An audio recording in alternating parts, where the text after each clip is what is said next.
All right, so welcome everybody. Tonight is our 5th meeting of the month of March, and which, yeah, I apologize for not realizing that it was the 5th meeting and that it is the 30th, not the 31st, which was on the email. So tonight I sent out some articles on the Gnostics from the Theosophy Wiki, which were very good.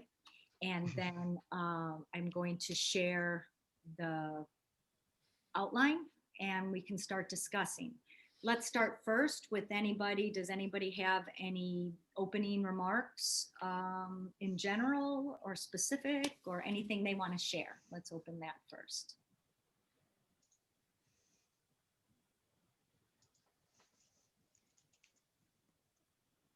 Can I say it's lovely to see Adele's face? Oh, okay. I'm so happy to see you. Thank you. Thank you. Put me on the spot there. Sorry. It's great to see everyone. Thank you. Thank you. Okay, so then give me a thumbs up if we're ready to go and I'll start sharing. Okay.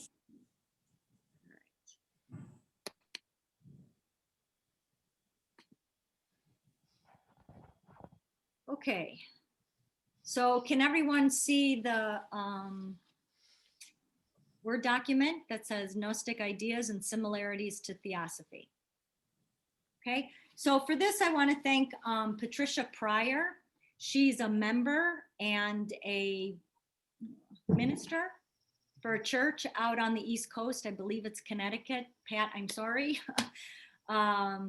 And so she has a YouTube channel where she does daily devotions for her church. And then she does her passion seems to be Christian history. So once a week on Saturdays, she does a segment on the different sects and different movements that have been involved in Christianity. So unfortunately for her, it's already 10 o'clock at night. And so she put together this outline for us to go from this evening. So I am grateful for this. So thank you, Pat. And then thank you, Pablo. And he's going to take it away and move through. Yeah, so what we are going to do is to discuss briefly what Pat summarized here. And then if we have time, I can share a little of what Blavatsky said about some of the Gnostic systems that are similar to what we find in the secret doctrine. So the Gnostics were... Yeah, are you going to give a history? Yeah, the Gnostics were a group of Christians, early Christians. There was not a lot of awareness about the Gnostics throughout the 20th century until there was this discovery of these ancient writings, you know, the Nag Hammadi and the Dead Sea Scrolls, etc. Of course, one of the main scholars in trying to make people aware of this movement of the Christian Gnostics was G.R.S. Mead, who was a theosophist. He was a secretary of HPB and also Besant. And he translated and wrote quite a bit about the Gnostics. Now, before the discovery of these papers, more or less the official idea in the church was that there was one Christianity, one original Christianity, and then there were other groups around that were more or less heretical. Now, with the discovery of these very early documents, the picture is different, and we can see that there was never a homogeneous Christianity, a homogeneous view or dogma that was developed far later, 300 years or more later. What was at the beginning of Christianity were all these different groups who shared very different views in connection to several subjects. They had a general common view that Jesus was the Christ in one way or the other, because that also was different or varied. But the Gnostic Christians were not less official than the official Christianity we have now today. The difference is that when the Roman Empire that was falling apart, they wanted to generate something that was cohesive and could bring all the people together. They chose the particular approach to Christianity that eventually prevailed. And that's why we think that that was the official Christianity. But these Gnostics were as much Christian as, those that were following Peter, Paul, etc. So, however, there is the idea that the Gnostics probably predated Jesus. They had certain ideas that then they adapted by taking on the message of Jesus. Some theories or some scholars have that theory. In any case, the Gnostics have a different idea regarding God. The official Christianity took on the God of Israel as the same God that Jesus was talking about. Because Jesus was a Jew and all the disciples were Jews, and so it's only natural. Jesus didn't come to create a new religion. This was something that developed later. Now, the Gnostics were of a different opinion. They were saying that the father of Jesus was not the same as Yahweh or Jehovah, that these are two different gods, that the God that Jesus spoke of is not a personal God in the sense of a person, a separate entity up there in heaven, and it's not even the creator of the world, of the universe. And one of their contentions why this is the case is because they saw how faulty the world was, how they see sin, they see limitations, they see suffering. So they say a perfect God would never create this flawed God world. So they were saying the creator is Jehovah, but this is a lower God and it's a flawed God. That's why the world and the universe, the physical plane as a whole, is also, not perfect. So in the first point there, we see that they saw God as an abstract, unknowable principle, and is constantly generating power, is eternal, etc. Then the idea is that this God, Blavatsky in the esoteric instructions talk about the system of Simon Magus. There were several Gnostic teachers and they had also different views. More or less they are grouped together as Gnostics because they share certain commonalities more than with other movements of Christianity, but there are many differences too. So many scholars say we can't really even talk about Gnostics as a whole because they are very different. But then scholars always do that. So in general, Blavatsky talked about the system of Simon Magus, and she explains that God, the real God, the ultimate God, Simon Magus said that it was a fire. Of course, not physical fire. It was a fire that had two aspects, a hidden aspect and a manifested aspect. So this is like the logos. There is the unmanifested logos and the manifested logos. And from this fire emanate different angels that are called eons with the Gnostics. So these eons are angels that actually are aspects of the ultimate God, of the fire, and they are called like thought and silence and I don't know, foreknowledge, etc. They are all like manifested qualities of God, but they are also entities, and they are angels, and they emanate in the system of Simon Magos on 3 planes, which Blavatsky says actually they are like worlds, and each world would include 2 planes in the theosophical view. So we have the highest world, the lowest world, and the intermediate world. So there are like 3 sequential emanations of these eons. And with each emanation, the eons become more and more limited, more and more material. So we have the first emanation on the highest world, and Simon says that there were 6 eons emanated, and they are emanated in pairs. Syzygies are called in Greek, I think it is. And this pair is always a male and a female eon. The male eon is more unmanifested in a sense, and the female eon is the more creative and manifested eon. So there are 3 syzygies that are emanated first on the highest plane. Now these syzygies, or these eons, have all the potentialities of the ultimate God, although a little more limited. And part of their work is to copy the ultimate God, and in turn to emanate other eons.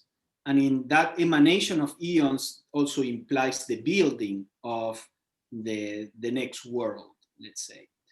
So these 6 eons begin to emanate 6 more. It's not very clear, but what I gather from what HPV says is that each eon emanates 6 more. In later systems like Valentinus, who was a very prominent Gnostic, it's more like what happens. There is a constant spreading out of all these eons. The emanations become more and more complex, which is how we see it in the Secret Doctrine. So then these eons, this second group in the second world, are more limited than the previous one. And then they emanate a third hierarchy, let's say, of eons, that those are the ones that generate the world, the last emanation of eons. So now here there is a central myth in Gnosticism, that is, among these eons that emanated the lowest hierarchy of eons, was a syzygy, a pair, that was Sophia, and the male counterpart was the Christ as an angel, as an eon. Now, all this emanation is supposed to happen with the couple, but for some reason, Sophia emanates her eons without the participation of the Christ. So the eons that she emanates are defective.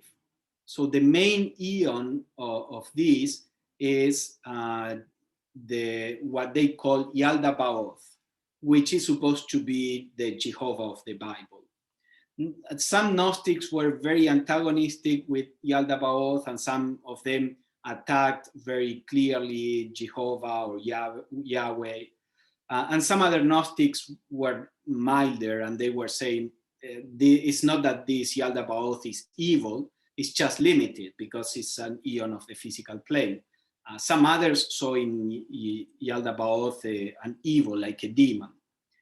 So, there are different myths, or this is said in different ways, but one of them is that Yaldabaoth is emanated and he wakes up in an empty universe, an empty world. Remember that the eons on each world, they have to build that world.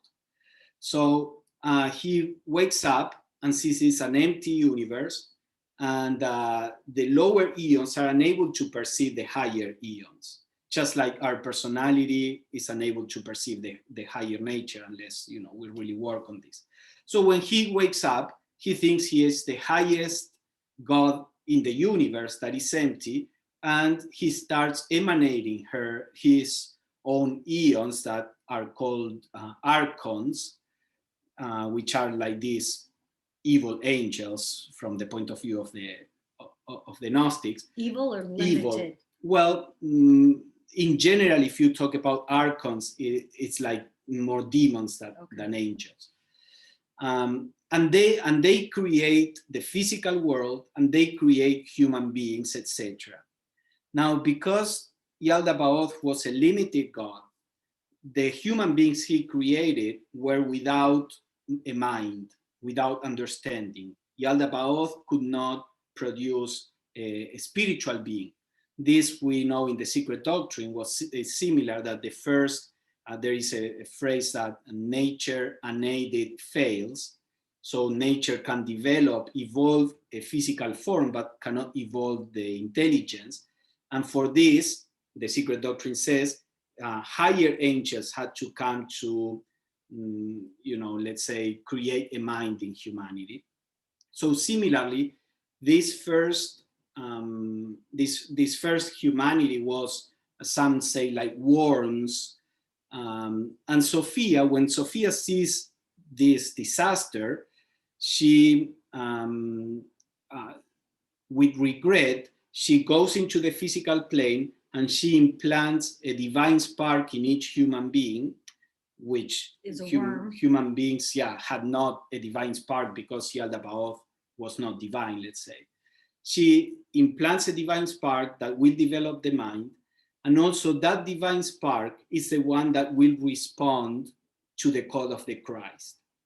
So human beings are now in the world, but they are prisoners in this limited and flawed world. So the idea is that the Christ comes to try to free us, human beings, from the prison that Yaldabaoth created. And Yaldabaoth and the archons represent the powers of the status quo, the material powers, the powers that are trying to keep human beings as material beings that fight spirituality.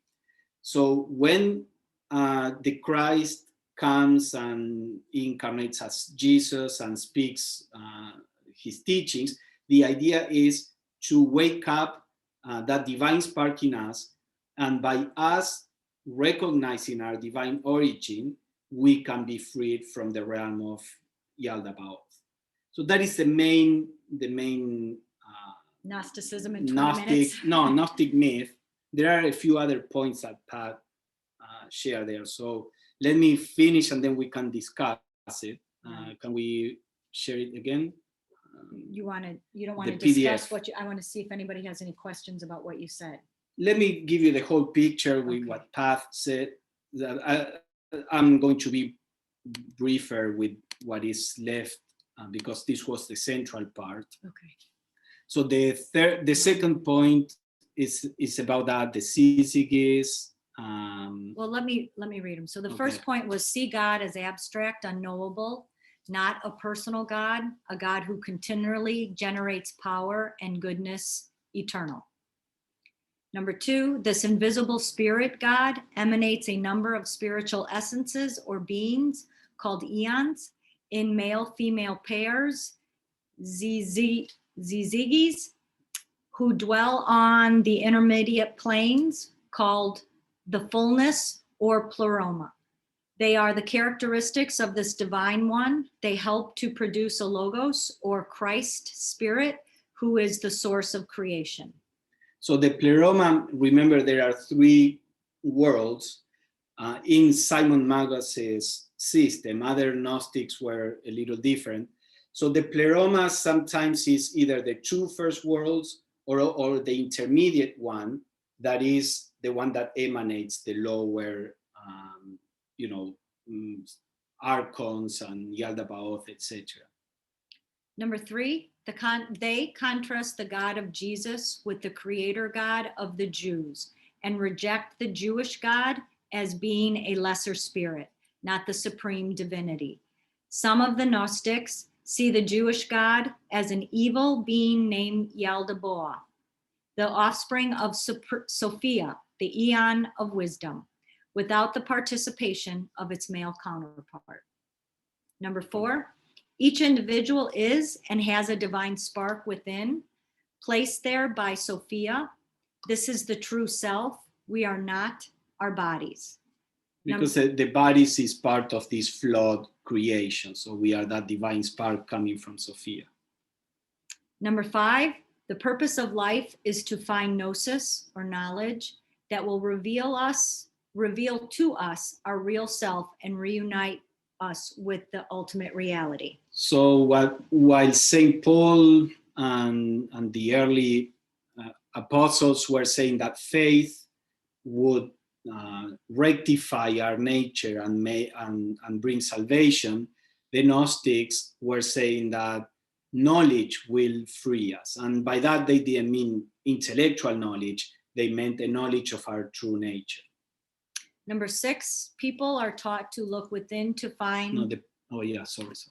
People are taught to look within to find their true selves, the divine within. So that's that self-knowledge that we're... Yes, and also the Gnostics were not so much inclined to organize churches and structures. They were far more like mystical and following enlightened individuals. They were more spontaneous, less organized. And this is also part of why the branch of Christianity that succeeded, they had a far better organization. They had, people were doing what they said, and they had all this structure, which the Gnostics didn't, because they didn't believe in that. They believed in the inner vision.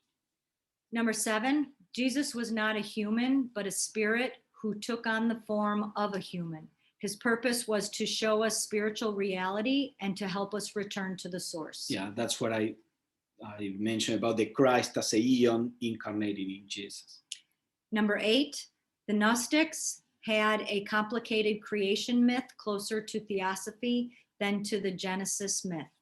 The soul starts with God, goes through many lifetimes trapped in physical bodies, eventually is perfected and returns to God. Yeah, so again, there are variations of the myths, but basically the divine spark comes from the divine, and then is trapped in the body, and then is freed again eventually. So that's the descent, the living, then the ascent. So number 9, the Gnostics, they believed in reincarnation until a person found Gnosis and was ready for a return to God. Yeah. And number 10, there were lots of different Gnostic groups with different myths, but some basic similarities. All right, so that would be, there are many other details that we can talk about, but maybe we can discuss now, and if there is not enough discussion, I can bring up some other subjects. Susan? So that document that you shared came from Pat or Patricia, but was that HPB's view as well, or is her view different? No, that's a good description of, what you could say the average Gnostic view. And when HPB talked about the Gnostics, yeah, she talked more or less in that way. She, in the esoteric instructions, she focused more on one of probably the earliest Gnostic that we know about, that is Simon Magus, who had a simpler system.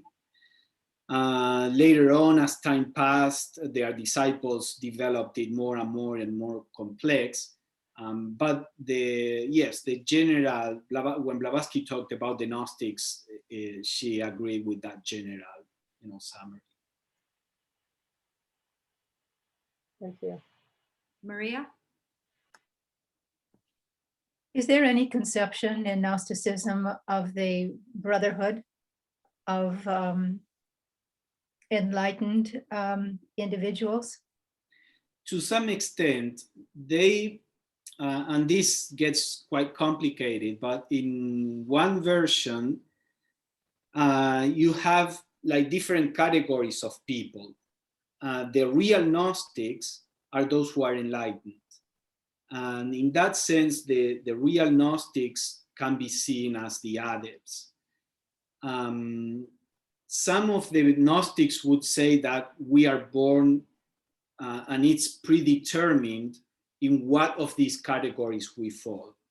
Now, that may be the way we may interpret that, is that for that incarnation, I mean, we are born with a level of maturity. So we are one of the people who are completely lost in the world, or one of the people who are in search of spirituality, but still believe in the God of, creation, and then the real Gnostics.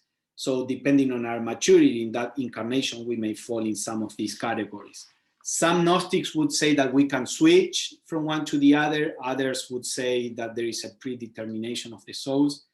But I would say that the idea of the true Gnostics matches more or less the adepts. Now, I'm not sure if there is in Gnosticism, I haven't read, enough to make sure, whatever, what I have studied about Gnosticism, I haven't found clearly the idea that these Gnostics, adepts, come back to help humanity.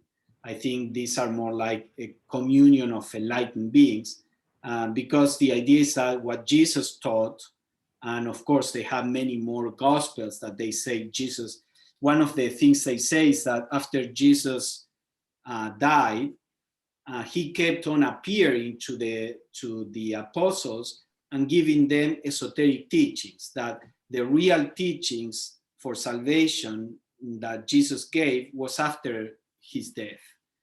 That the previous ones were just moral for the masses, let's say. In general, they tend not to believe in the resurrection of Jesus physically. They just say that, Jesus, because he's an eon, after the death of the body, he appeared to the disciples. Some of them not even mention that he was killed in the cross. The death on the cross and the resurrection is, in general, is not a big deal with the Gnostics. The salvation has very little to do with Jesus dying, but rather with the teachings that he gave afterwards. So I don't know if these Gnostics would, in some Gnostic writings, serve a similar function to the adepts. I haven't seen that. Jerry? Yeah, just a couple comments. It's probably important for us to remember that this is an esoteric tradition. So this is not a tradition that's running around, waving a flag, drawing attention to itself, trying to convert lots of people the way the Christian tradition did. This is a very committed group of people who are devoted their lives to this mystery school idea, and we know, like, from the mystery schools in Greece, we know close to nothing about what they were doing behind closed walls. Mm-hmm. The information we have about what was actually going on in the inner circles of the Platonic school, we know nothing about it, pretty much. Similarly with Pythagoras and his schools. So the Gnostic schools, I think, it should be points to them as esoteric traditions. So think maybe like Sufis to Islam, or Rosicrucians to modern Christianity. These people are not out in the open telling people about what they believe and think about. In fact, in many cases, if you were too vocal, it meant your life. They would take your life. I mean, in the early church, the first few centuries, the Gnostics were hunted down. There was a campaign to eradicate all vestiges of the Gnostic tradition. And then furthermore, what got passed down thereafter filtered through the church. So what we know about the Gnostic tradition, I think, has been highly diluted, highly misunderstood. And we just have to take a lot of what the historians and the the academics have to say about this tradition with a grain of salt. The same way that when in religious studies departments around the United States today, ask any of these religious studies scholars what they say about theosophy. They completely distort it. They have no clue what's really going on with it. So I was just thinking that it's probably important to remember what little we know about the Gnostics is filtered through all sorts of resources that were not sympathetic to the Gnostic tradition. And that was Blavatsky, aren't Blavatsky's teachings kind of helping? Yeah, but she spoke quite little about the Gnostics, and what Jerry says is true, but was especially true before the discovery of the manuscripts, because all we knew about the Gnostics literally was what some priests in the church had written in a book where they were condemning the heretics. So this book is called Philosophumena. And all we knew was what this priest was saying: the Gnostics are heretics because they believe in this, and they believe in that, and they believe in this. And that was all we knew about the Gnostics. Now, with the discovery of the Nag Hammadi and Dead Sea Scrolls, we have a direct access to manipulation of the writings. Now, of course, to what extent are modern people understanding this? As Jerry says, this is very esoteric. A typical case, for example, is that, in Gnosticism, women were important. There is the Gospel of Mary Magdalene, and women were important. But there is, for example, a dialogue where Mary Magdalene was talking to Jesus, and Jesus says, for you to attain salvation, you have to become a man. And of course, scholars interpret that as the patriarchal thing, etc. But if you look at the whole system in the Gnostics, are these pairs, and male and female, they are not talking about the body. The Gnostics didn't care about the body. So they are talking about, the way that I interpret it, knowing a little about the system, is that what Jesus was saying is, for them, by female, they were saying latent powers, and by male, they were saying the active powers. So Jesus was telling Mary Magdalene, you have to activate your inner powers, to awaken your divine spark, and then you can attain salvation, because this is what even the eons had to do. Blavatsky explains this in the esoteric instructions. If the eon had to, all the potentialities of God, of the ultimate God, but they had to activate that potentiality by engaging in the process of creation and emanation. Otherwise, that potentiality would atrophy. And Blavatsky says, because we are emanations, there is a whole continuous chain of emanation, and we are emanations of the eons.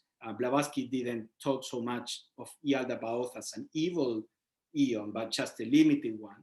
We too have to activate our powers and emanate things. This is what the adepts do, and she talks about Kriya Shakti, the power of thought, and we are constantly emanating these thought forms, and we have to become a master in what we emanate, and then we become Barhishats that emanate an etheric double, or the astral double for the new humanity, and then we become Manasaputras emanating the mind, etc. So how much of this the scholars can understand? Obviously not much, but with the aid of theosophy, we can see a little more.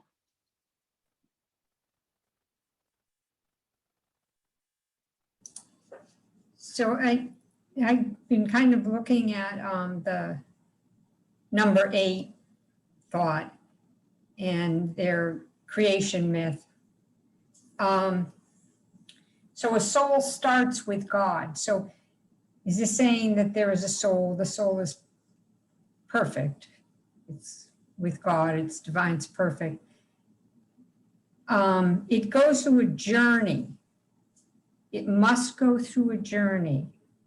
many lifetimes, reincarnation, trapped in a physical body, eventually perfected and turns to God. What would it gain? It started with a perfect soul, but yet it's going to go into a body. And we know that is imperfection, becomes imperfection. It's perfected back again, returning to God. What does that, Yeah. what significance will that have for? At least in the myths that I read, I would put it a little different in the sense that what the soul, this divine spark that Sophia put, that belonged to Sophia, that Sophia emanated into human beings, what it has to happen is that spark that is originally, to keep using the language we have been using, that spark that originally is female, in the sense that is latent, is a potentiality, it has to become male. And again, this nothing to do with the body. In the symbolic language they use, it has to wake up. We have to activate that divine spark. We need many incarnations, not necessarily because we are evolving. The idea of the Gnostics was more that this is a prison. There is nothing to be gained by incarnations here. We are doomed to keep incarnating in this prison until we wake up that divine spark, and then with the aid of the Christ or the teachings, the Gnosis from the Christ, then we can realize our true nature, and that frees us from the body and from the world, from the universe, and then we go to the realm of the eons, because we are an emanation from the eons. So rather, this journey is just stumbling upon, the teachings of Christ and taking them seriously and working on ourselves to be able to attain salvation.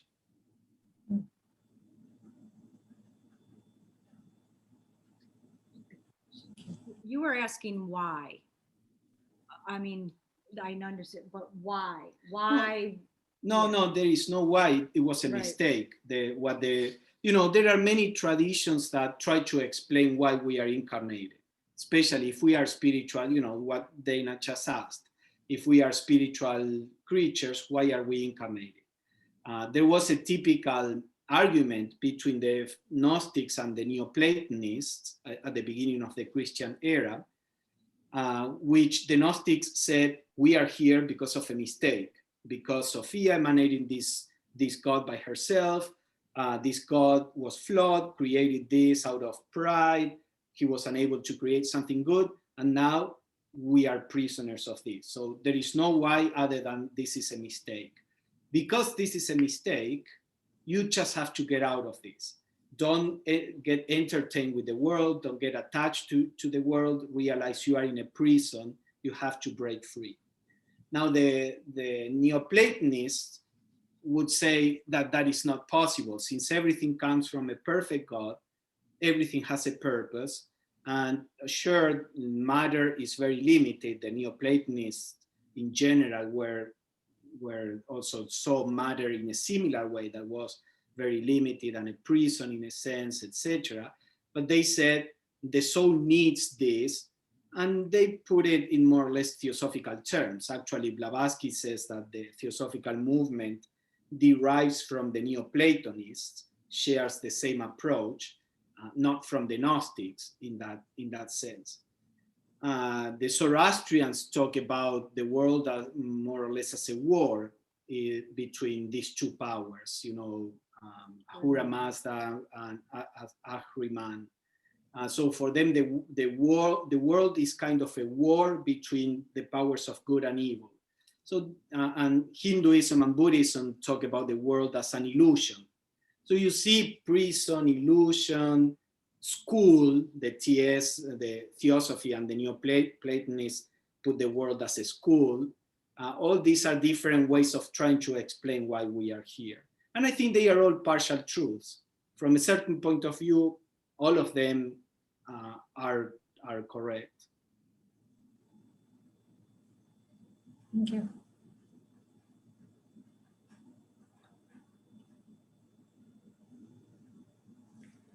Maybe another thing to add to what you're saying, Pablo, that to kind of embellish it a bit, it seems like HPB makes the point that the Gnostic tradition might be one of the last remaining spiritual traditions prior to the what you might say modern Christianity's domination and pretty much exclusion of the ancient doctrines. There's kind of a dividing line there. The Western world went dark because there was geopolitical systems in place to suppress anything connected to the mystery schools. But if I understand her right, there was a authentic, successful transmission of the parent doctrine in varying forms and varying degrees. But by and large, the parent doctrine, what we call theosophia, had been transmitted down all the way to the Gnostic tradition. And it was during that time, at the beginning of the church, essentially, and when the prosecution of the Gnostics was underway, that link got broken from the ancient traditions. There's a line in the sand, so to speak, of the teachings being passed down that HPB is trying to resuscitate through the secret doctrine. Yeah. I would add the Neoplatonists also. They were contemporary and they went down together and by the same agency, the church. The church persecuted Neoplatonists and Gnostics and all other alternative, Christian groups that were there. And that's when the Dark Ages started in the West. So yes, I would say probably the two streams of esoteric teachings that were in the West were the Gnostics and the Neoplatonists at that time.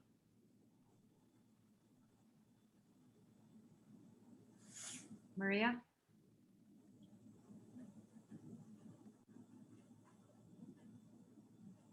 Oh, you're not unmuted yet. I had a memory of, as Jerry was talking, of a ceremony that I attended in Stephan Hoeller's church. And it was, I think it was on Good Friday where they did the round dance of Jesus. It was very impressive. The church was small and there were a lot of folks there. It was crowded, and it was very, very interesting, the whole ceremony. And there was, during the ceremony, there was what's the Gregorian chanting was played at various parts of the ceremony.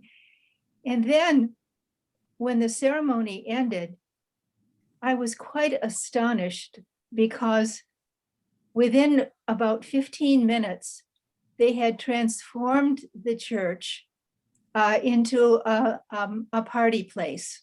The music was changed to some kind of variation of rock. Food was brought out. The altar was covered, and all of the symbolic things were moved to one side of the room, and instead it was turned into a festival place, and tables were brought out and food was heaped up and drink was heaped up. It was very interesting. And I think, and they're not vegetarian, and they're, and there was, I believe there was liquor, there might have just been wine, but it was definitely, for me, a complete switch from this ancient sacred ceremony, mystery school energy, and the secular. And for them, the transition was as easy as breathing. So I had that, that was such an interesting, and Stephan, of course, was right in the middle of it. Mhm. And he goes from being the bishop and the psychopomp of the ceremony to Reveler. the life of the party.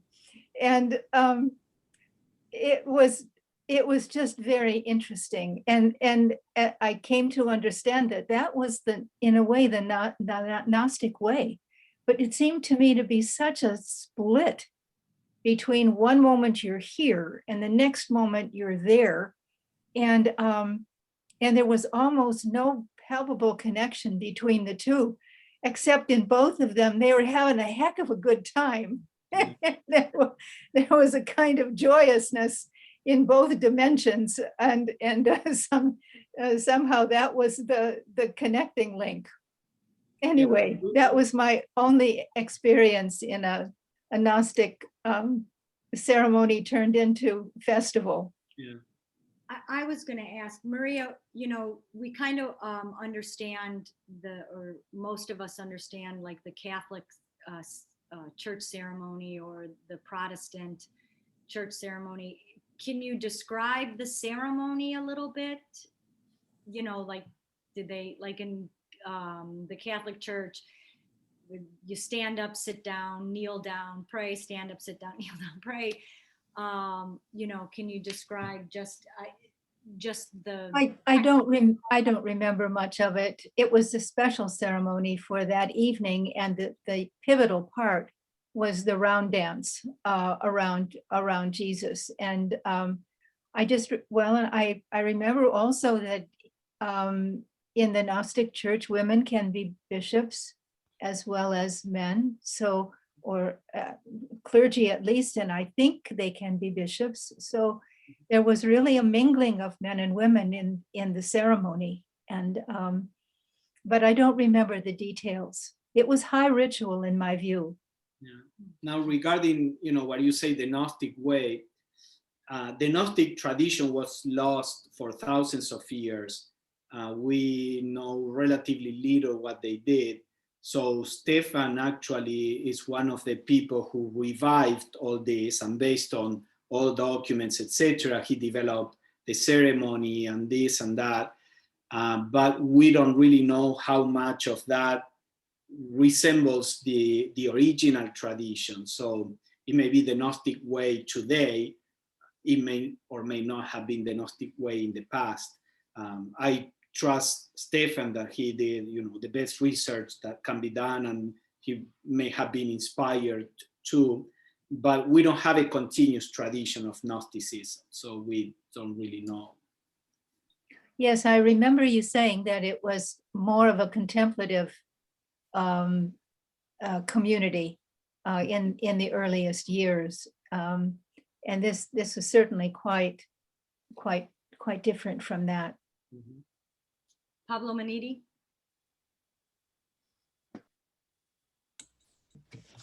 No, turn off yours. Yeah, we can hear you through Elena's. Oh, it's okay. Do you hear me? Yes. Turn off yours because it's echo.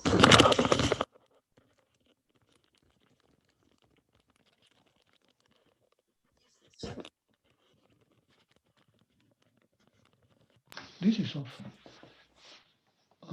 Okay, what I want to say is very personal in some way, because I born in a Catholic family, baptized after 1 week, and I was very inclined when I start to grow up to attend to watch every movie and read every book about Jesus. Now, we are in a very serious discussion, and at the same time, I remember in the 19th century, come out a big movie called The Great Story Ever Told, with the Swedish actor Vouts Mansidor. And in that movie, the voice of Christ or Jesus was like a come from the another world, very deep, and it was really emotional. But no, they use a very careful all the way to attract or to show that the very emotional mission of Jesus. Now, in the 70s, Jesus arrived to Broadway Theater. I don't know, many of you maybe remember the name. Jesus Christ Superstar. A very, very big production, which later became a movie. And Stephan Hoeller remembered that about the Jesus Christ Superstar and say, well, everybody revived Jesus Christ and now put Jesus Christ like another character, like a Jesus Christ could be Che Guevara, could be a revolutionary. Med, the secretary of Blavatsky, he published a book called Jesus lived 100 years before the real Jesus Christ. And the way he died, it was not in the cross, but by rocks. They killed him. Now the church start to use it. Other pagan stories about Jesus Christ, and they build the Christianity on all stories coming from here and from there. And this is what we have. But every Christmas, see, the Christianity revolve with Jesus. Christianity is Jesus. And every Christmas, you have one kind of movie, one other kind of movie. They are very good stories. One of the stories which repeat very often is Jesus of Nazareth. They show many times in Christmas, and it's the story created by the Italian director Franco Zeffirelli, which is a masterpiece in the creation of the scenes and the color. And there, this director showed different Jesus, a small Jesus and dark color. So we have a more, now we have a different idea, or there is no Jesus like a Mats von Sydow, which was 6 feet, maybe 5 tall. And now with all these problems, with white supremacy and all of that, many people are beginning to question the white Jesus, and they are, saying we should represent him as the people in Palestine were. So there is a movement that is trying to do that. Yeah. Well, about the color, Joyce, we have sorry. No. Finish, and then Joyce wants to say something. And about the color and the image of Jesus, we don't have any picture. Nobody ever can say, I was with Jesus. Any historian, and Josephus tried to, I think he wrote some page and then disappear from the book. That page disappears. So we don't have any reference who was Jesus historically. Yeah. So everything, including the picture, it was the image created by painters like Durero, the German painter. So and also blue eyes, blonde, beautiful. Yeah. So this is what we have. At the same time, we now with the Nahamat library, also is they don't release everything. So they release whatever, little bit here, little bit there. Right. I Thank leave you. it here. Thank you. Okay, Joyce? You need to unmute yourself. There's a film out now that's the Gospel of John that is absolutely wonderful.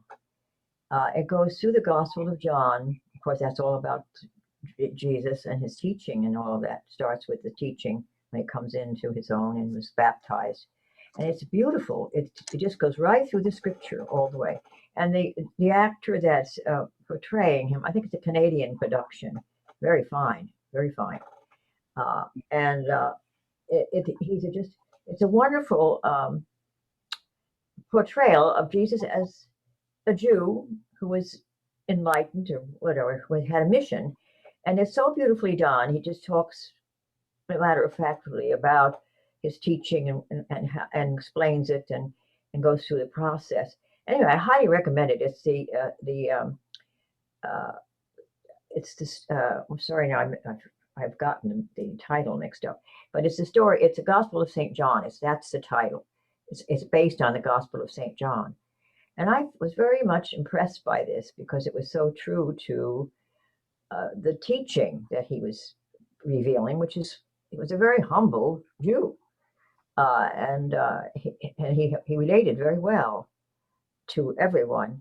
And so I really felt that was more of a similarity of Jesus as he was than any of the other big blockbuster movies that have come out in Hollywood, which has its own brand of who Jesus was.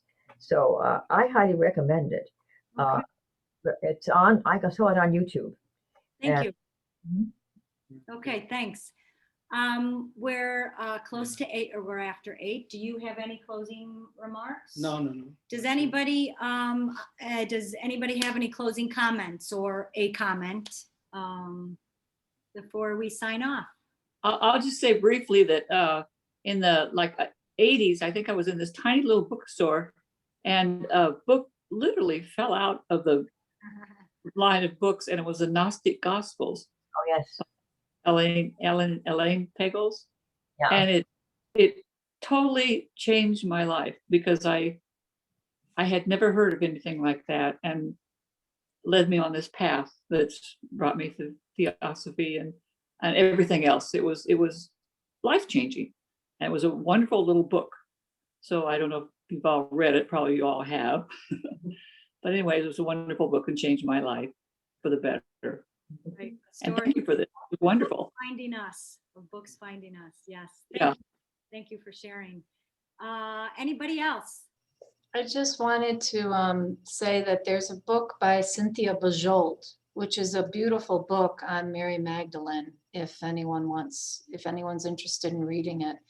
But she does talk, but she goes into the whole mystic side of who Mary Magdalene was and the teachings of Mary Magdalene based on the Gnostic Gospels. Yes, that was a talk or an area that we were deficient in, was the female mystics. So there, so much. Yeah, we didn't talk about any mystic. Right, or any mystic. So yeah, so keep that in mind if we want to continue a study outside the lodge, nothing formal during the summer, because a lot of people have suggested some good articles or some good topics. And if there are 3 people, where 3 people gather, the meeting will be there. The meeting will be there. So think about that if there are more studies, and speak now or forever hold your peace. I just mentioned that Blessed Among Women, that book again too, because that's a beautiful book about Mary and her life with the Carmelites. All right, very good. Thank you, Pablo, for your contributions tonight, and thank you, Michelle. Yes, thank you for everybody who participated. It's always good to hear all kinds of voices. And so now we end March and begin April next week, and we move into Islam.